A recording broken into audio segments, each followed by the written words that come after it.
Baik, selamat pagi semua. Assalamualaikum warahmatullahi wabarakatuh. Suara saya bisa didengar? Bisa, Sir. Bisa, Sir. Baik.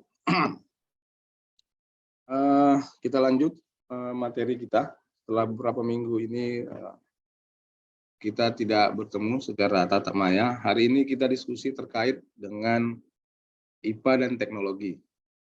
Ilmu pengetahuan alam dan teknologi. Nanti kita diskusi bagaimana hubungan antara IPA dan teknologi itu sendiri. Kita mulai dari IPA sebagai ilmu. Jadi kan kalau kita flashback ke belakang, ada pengetahuan, ada ilmu. Tidak semua pengetahuan bisa menjadi ilmu. Kan gitu cerita kita di awal dulu. Kalau masih ingat. Dan saya yakin nggak ingat gitu ya. Nah, pengetahuan itu kan sifatnya bukan mencari kebenaran.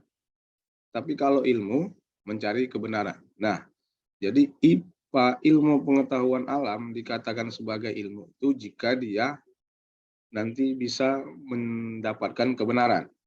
Itu hakikatnya. Nah, IPA sebagai ilmu itu bisa dikatakan sebuah produk. Nah, kalau cerita produk, berarti kita cerita ada sesuatu, entah itu konsep atau teori, yang diketahui masyarakat dan disepakati. Kalau pengetahuan itu hanya disepakati oleh sekelompok, nanti nggak bisa dikatakan bahwa IPA itu sebagai ilmu. Jadi sifatnya universal, menyeluruh. Makanya istilah bahasa Latin, pernah dengar bahasa Latin nggak ya? Misalnya mangga bahasa Latinnya Mangifera indica misalnya, atau padi Oryza sativa misalnya. Pernah dengar nggak istilah konsep bahasa Latin, nama-nama hewan, nama-nama tumbuhan? Pernah nggak dengar istilah itu, istilahnya lah? Pernah, Sir. Nah, itu disepakati di seluruh dunia. Nah, kalau dia pepaya, kates, beti itu bahasa lokal. Nah, itu nggak bisa disepakati seluruh dunia. Nah, yang nggak bisa dikatakan sebagai ilmu gitu, nama itu gitu. Nah, itu makanya IPA sebagai ilmu menghadirkan sebuah produk. Itu yang pertama.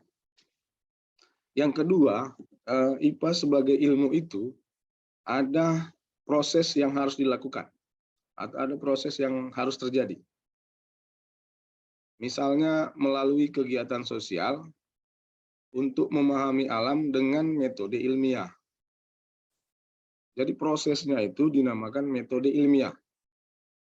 Apa itu metode ilmiah dan langkahnya? Nanti di slide berikutnya akan kita diskusikan. Yang intinya adalah ada proses yang harus dicapai yang keseluruhan proses itu bersifat rasional, masuk akal gitu, nggak dibuat-buat gitu ya. Contoh misalnya ada orang sakit, perutnya membesar gitu. Kalau di kampung-kampung kan, oh ini dibuat orang gitu kan nggak rasional ya kan. Padahal ada tumbuh sesuatu di dalam perutnya mungkin setelah dilakukan observasi misalnya. Nah, itulah yang dinamakan sebagai ilmu. Ada proses yang harus dilakukan dan itu sifatnya baku. Nah, kemudian ada IPA sebagai ilmu itu secara konsep dia menghasilkan sebuah etika. Sifatnya nanti umum, universal, tidak memihak, rasional, dan objektif. Yang maksudnya begini, kalau kita menghadirkan sebuah teori atau melakukan sebuah kajian, gitu, tidak sembarangan kita bisa menghasilkan sesuatu teori gitu. Ada etika-etika yang harus dipenuhi. Jangan sampai kita menghasilkan sebuah produk, tapi produk itu melanggar etika atau hakikat atau norma yang terjadi pada masyarakat kita. Misalnya itu yang terbaru itu adalah apa namanya? Cina kemarin membuat matahari gitu ya. Isunya begitu kan? Dan bisa hidup sepersekian beberapa detik. Secara kodrat dan etika, kalau matahari itu menggantikan matahari yang sekarang itu melanggar etika keilmuan, etika agama, norma segala macam, mendahului Tuhan gitu ya.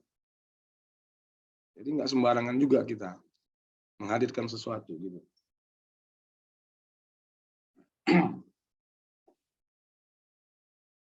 Nah, maka dari itu hakikat ilmu pengetahuan alam merupakan makna alam dan berbagai fenomena yang di dalamnya terjadi.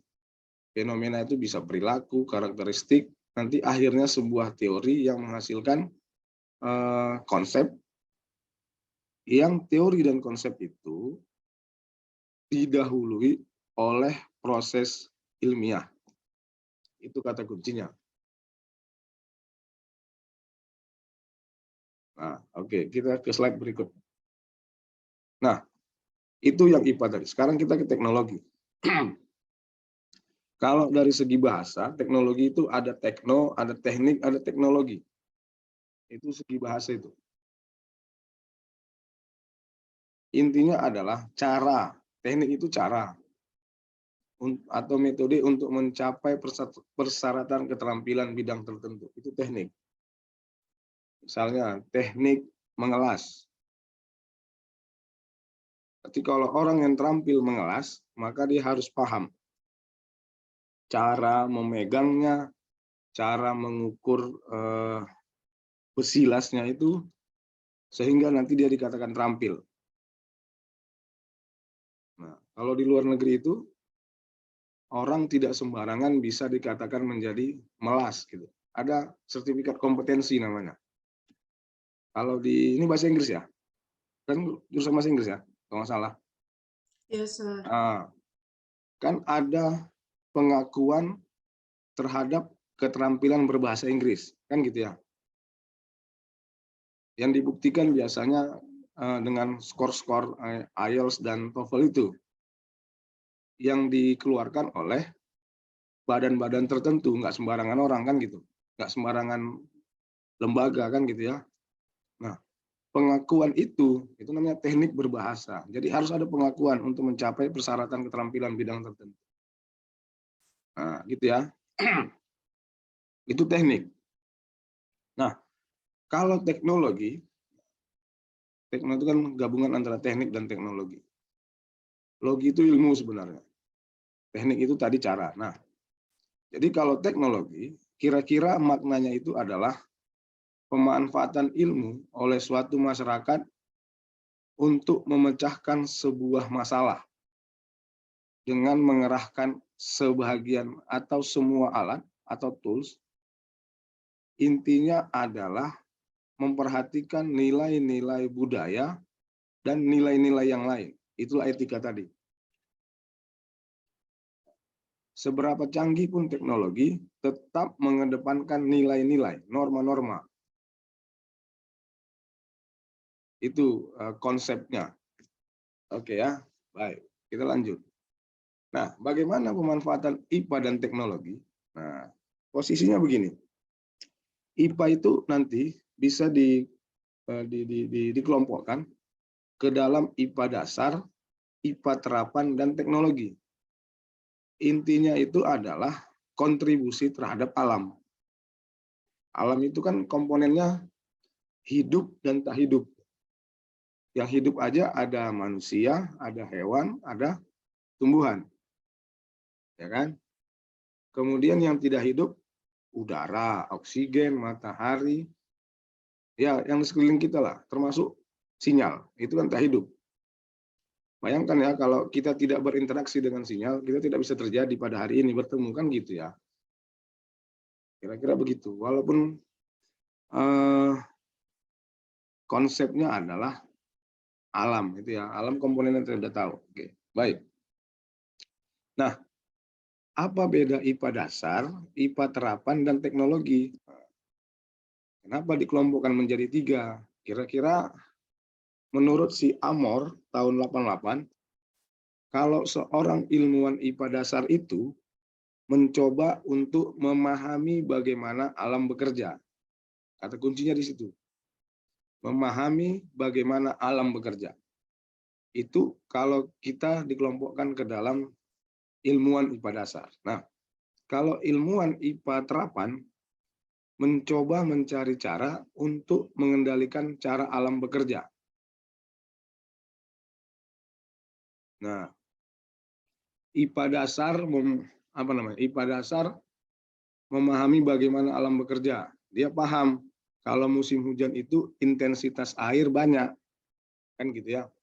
Kalau intensitas air banyak, maka nanti dia turun ke bawah, bisa jadi akan mengakibatkan banjir kalau tidak diatur sedemikian rupa.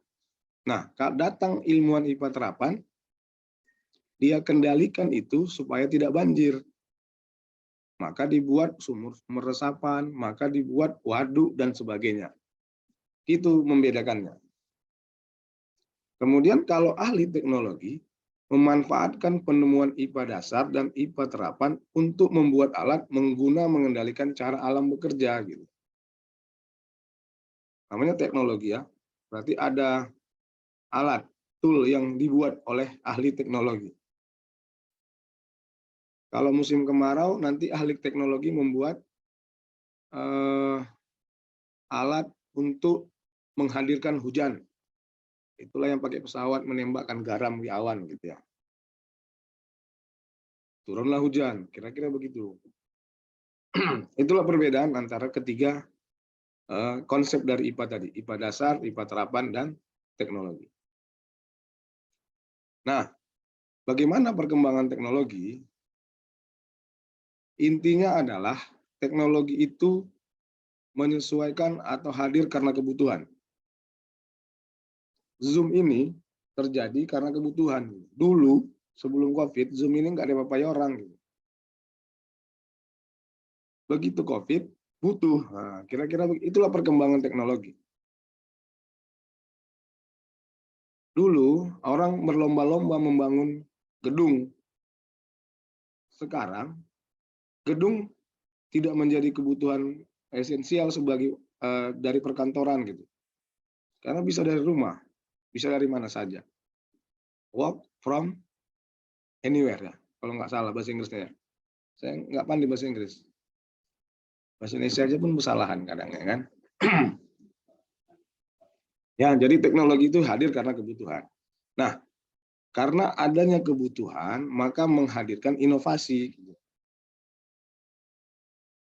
Nah, inovasi itu muncul sebenarnya karena kebutuhan, gitu, keadaan, gitu, inovasi. Dulu orang mengapai beras itu dengan menumbuk-numbukkan di apa ya, kalau nggak salah di sawah itu dipukul-pukul ya, baru keluar bulir berasnya, gitu ya. Kalau sekarang kan udah ada tempat penggilingan padi kan gitu ya, dengan alatnya. Itu kan inovasi namanya, karena kebutuhan gitu. Dulu orang semua menjemur apa ya? Yang di pinggir-pinggir jalan kalau di daerah itu apa tuh? Orang suka menjemur apa itu? Padi ya atau jagung? Lupa saya. Yang di jalan-jalan itu gitu. Sekarang kan udah ada mesin pengering misalnya. Nah, dulu orang kalau mau meluruskan rambut pakai apa dulu? Sekarang udah ada salon segala macam. Nah, itulah inovasi contohnya. Tapi inovasi yang dihasilkan itu harus memperhatikan etika. Kembali lagi ke etika. Nah, norma-norma. Nah, apa, bagaimana, dan mengapa. Itulah kira-kira ceritanya. Nah, karena perkembangan teknologi itu dan IPA sebagai ilmu yang dihadirkan oleh masing-masing individu, maka harus ada di masing-masing individu itu, masing-masing kita itu, sikap ilmiah dan intelektual. Makanya perlu belajar, kira-kira gitu. Belajar itu bisa formal, bisa non formal. Itu yang harus dihadirkan. Nah, kita lanjut kemari. Nah, ini dia. Yang dinamakan metode ilmiah tadi untuk menghasilkan IPA sebagai ilmu. Langkahnya kira-kira begini. Metode ilmiah itu dimulai dari merumuskan masalah. Kalau sudah terumuskan masalah, maka kita mengumpulkan keterangan. Nah, setelah itu bisa kita menyusun hipotesis, menguji hipotesis, dan seterusnya mengkomunikasikan. Langkah inilah yang kita lakukan kalau kita sebenarnya metode ilmiah ini metode ilmiah ini secara tidak langsung sering kita praktekkan sehari-hari. Misalnya ini lebih kepada kemampuan rasa ingin tahu sebenarnya. Nah, contoh misalnya gini, ada teman kalian berdua-duaan misalnya. Orang yang kepo kan tentu mencari tahu ini pacaran nggak orang ini, kan kira-kira gitu. Nah, pasti dia merumuskan masalah, rumusan masalah. Apakah mereka berpacaran? Itu namanya rumusan masalah. Nah, itu kan masih rumusan masalah. Nah, dia tentu nggak mau nanya sama yang dua orang ini tadi. Dia kumpulkan keterangan dari teman-teman dekatnya. Sudah dua langkah ya kan, metode ilmiah. Baru dia sampai pada kesimpulan, karena dia sudah mengumpulkan keterangan, sampai dia pada kesimpulan. Kesimpulan sementara. Oh, kemungkinan dia berpacaran, itu kesimpulan sementara. Yang kedua, kemungkinan hanya berteman. Nah, baru dia uji kemungkinan yang dua tadi itu.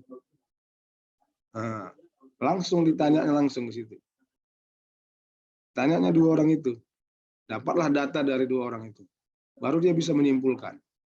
Oh, betul lah. Oh, enggak rupanya. Nah, gitu dia. Itu metode ilmiah sederhana. Sehari-hari. Rasa kepo yang menghadirkan sebuah kesimpulan, itu bisa jadi langkah dari sebuah metode ilmiah. Makanya saya katakan tadi, langkah metode ilmiah ini secara nggak langsung sudah kita lakukan sehari-hari. Terutama orang yang suka gosip ya kan. Nah, cari tahu sana sini kan gitu ya. Sampai pada dia menyimpulkan kan gitu. Itu metode ilmiah sebenarnya. Langkahnya. Cuman kembali lagi ada etika yang mengikat kita untuk berperilaku secara ilmiah. Nah, di balik metode ilmiah ada sikap ilmiah namanya. Jadi orang yang ilmiah dikatakan, seseorang dikatakan ilmiah jika dia bersikap objektif. Tidak objektif penilaiannya, tidak subjektif. Karena dia temannya, semua kata orang yang nggak baik, dibilangnya baik. Kan gitu. Kemudian transparan, terbuka. Bisa menerima fakta dan pendapat, non-blok, tidak memihak. Bisa berkomunikasi, bisa bekerja sama dan punya rasa ingin tahu. Itu sikap ilmiah. Nah, sekarang kembali ke diri masing-masing. Kita ini kan akademis semua kan? Mahasiswa kan akademis. Orang yang terpelajar. Sampai sejauh mana sikap ilmiah kita dari yang seperti yang ini? Yang mana yang sudah kita punya? Nah, kembali ke diri masing-masing. Nah, semua ini kegiatan metode ilmiah itu terukur dan teruji. Ada alat ukurnya, ada alat ujinya. Nggak bisa mengada-ngada, kira-kira begitu. Ada alat ukur dan ada alat uji. Kira-kira begitu. Nah, kemudian perkembangan IPA itu ada IPA klasik dan IPA modern. Ini perkembangan IPA. Nah, IPA klasik itu proses IPA di mana teori dan eksperimen memiliki peran saling melengkapi dan memperkuat. Nah, pelopornya ini periodenya ini sebelum Masehi. Kalau IPA modern, penekanan terhadap teori lebih banyak daripada praktek. Itulah yang sampai sekarang. Nah, ini nama-nama ini terkenal semua, tapi udah meninggal semua gitulah. Mata ular mimpi Aristoteles gitu, Pitagoras, Plato, Thales gitu. Ada di sini yang punya kekerabatan sama Aristoteles. Coba nanti ditanya dulu leluhurnya. Ya, mana tahu sampai ke Aristoteles ya kan? Berarti dia ya generasi keberapa lah dari Aristoteles. Ini kan filsuf-filsuf zaman hebat dulu ya, yang pada masa itu teknologi tidak berkembang karena keterbatasan pengetahuan. Ya. Kalau sekarang kan sudah berkembang. Si Isaac Newton itu kan menghasilkan hukum Newton misalnya. Galileo Galilei, Nicholas Copernicus, Kepler, itu kan karena ada teknologi sudah berkembang. Nah, ini perkembangan IPA nih. Nah, abad 15 mitos, banyak mitos pada saat itu. Jadi kalau kalian percaya mitos sekarang, berarti kalian titisan dari abad ke-15. Nah, ada di sini yang masih percaya mitos. Berarti kan apalah orang yang apa namanya? Orang yang masuk ke dalam itu. Ya apa namanya itu? Terbang waktu itu dari abad 15 gitu. Kalau mitos. Nah, abad 19 itu revolusi industri, mesin uap, kertas. Abad sekarang ini mikroskop, molekuler, dan otomatisasi. Yang DNA itu ya. Itu molekuler tuh. Uji DNA gitu kan. Seberapa Indonesiakah Anda? Kan gitu. Kan ada, nanti searching di YouTube. Seberapa Indonesiakah Anda? Apakah Anda orang Indonesia asli? Nah, maka dites DNA-nya. Ternyata DNA saya 50% itu sama dengan keturunan Mongolia misalnya.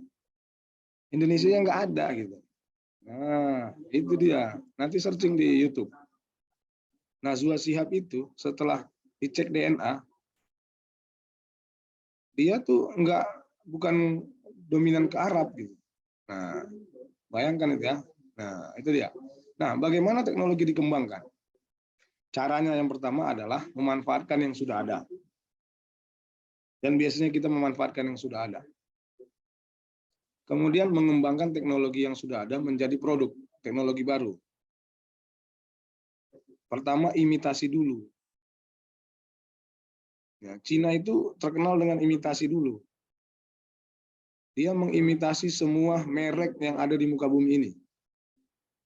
Mulai dari mobil, semua merek yang mahal di dunia ini ada di Cina. Mereka imitasi dulu. Setelah itu mereka kembangkan jadi produk yang baru. Itu dia. Itu kehebatan Cina itu seperti itu. Dulu kalau masih ingat kereta motor yang dialing itu segala macam, dulu kan itu kan menjiplak dari Honda, mirip sama bentuknya.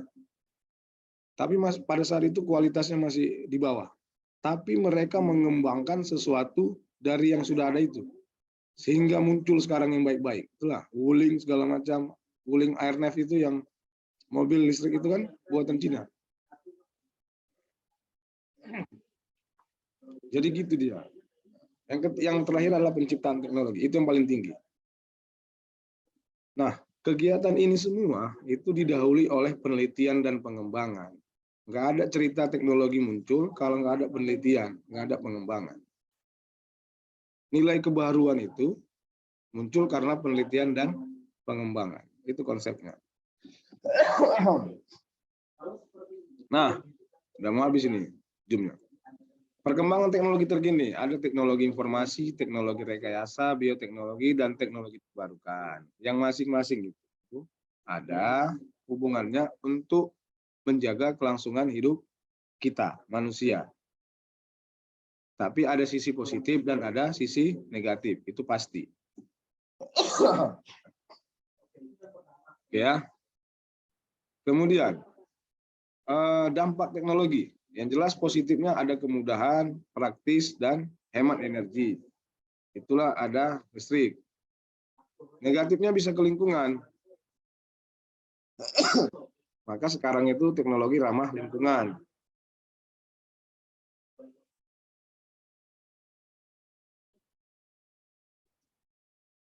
Nah, makanya sekarang mobil listrik gitu.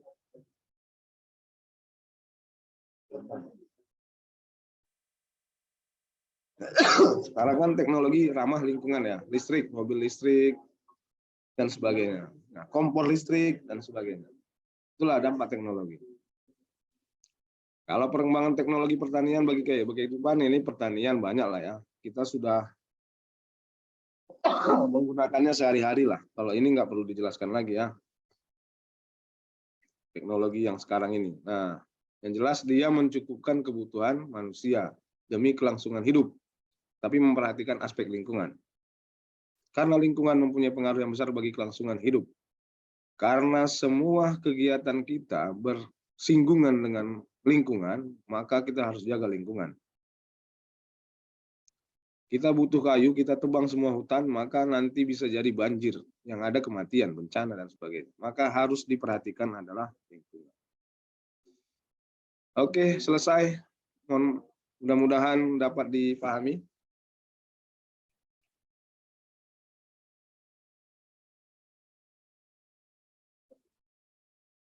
Baik, ada yang mau bertanya? Oke, nggak ada, makasih. Nanti saya share ini rekamannya, nanti saya kasih soal yang harus dijawab berdasarkan dari diskusi kita.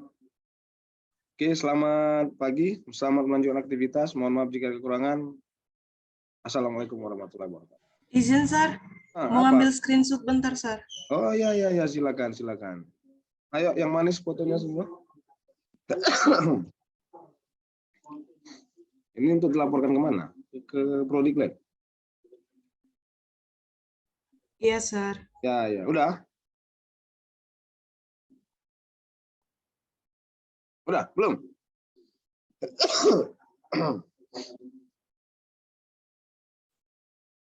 Sudah, Sar. Oke, makasih ya. Aduh. Assalamualaikum warahmatullahi wabarakatuh.